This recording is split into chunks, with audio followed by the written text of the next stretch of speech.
আপনারা সঠিক তথ্যগুলো যাচাই বাছাই করে প্রকাশ করুন এবং আপনারা শেয়ার করুন। আমি বিশ্বাস করি আপনারা যদি সকলে একত্রিত হয়ে কাজ করেন তাহলে আমাদের শেরপুর দীর্ঘ যে শেরপুরের ইতিহাসে যে আসলে ধানের শীষের কোনো প্রতিনিধি বা কোনো প্রার্থী উঠে আসেনি, সেটা আসলে সেই ইতিহাস আমরা বন্ধ করতে চাই এবং আমরা চাই যে এবার সুষ্ঠু নিরপেক্ষ নির্বাচনের মাধ্যমে ধানের শীষের প্রতীকের প্রার্থী বিজয়ী হবে। প্রার্থী যেই হোক না কেন, আমাদের দলের ভারপ্রাপ্ত চেয়ারম্যান যখন তারেক রহমান সাহেব যাকে পছন্দ করবে আমরা তার হয়ে কাজ করব।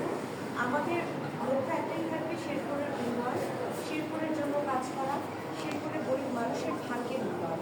সুতরাং এবার যেন আমাদের ধানের শীষের প্রতীকের প্রার্থী নিয়ে কোনো ছিনিমিনি খেলা না হয়।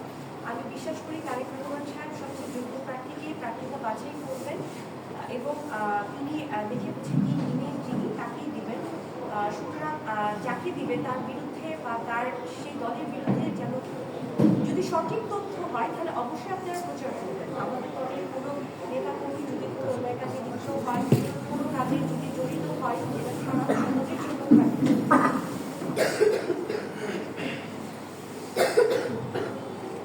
সেটা অবশ্যই আপনারা তুলে ধরবেন।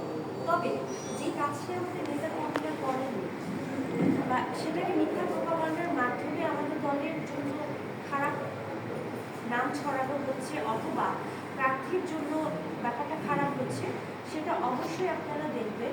যদি দেখেন যে তথ্য যাচাই বাছাই করে যে সেটা আসলে প্রার্থী কোনো অন্যায় করেছে বা তার দল কোনো অন্যায় করেছে, আপনারা সঠিক তথ্যই তুলে ধরবেন। আর যদি দেখেন যেটা অন্যায়ভাবে প্রচারিত হচ্ছে সেটার বিরুদ্ধে আপনারা কাজ করবেন বলে আমি আশা করি। আমি আরো বলতে চাই যে আপনারা সংবাদ মাধ্যমের যারা আছেন তারা যদি আমাদের সাথে এবার থাকেন, যদি আপনাদের মনে হয় যে ধানের শীষের প্রতি আসলে আমাদের শেরপুরের জন্য কাজ করবে, আপনারা পক্ষে থাকবেন। রিসেন্টলি আমি জামাত ইসলামীকে নিয়ে কোনো খারাপ কথা বলবো না, তারা তাদের মতো দল চালাচ্ছে চালাক। তবে আমরা যেহেতু মুসলিম হই, আমরা অবশ্যই চাবো যে আমাদের ধর্মীয় প্রতিষ্ঠানে যেন কোনো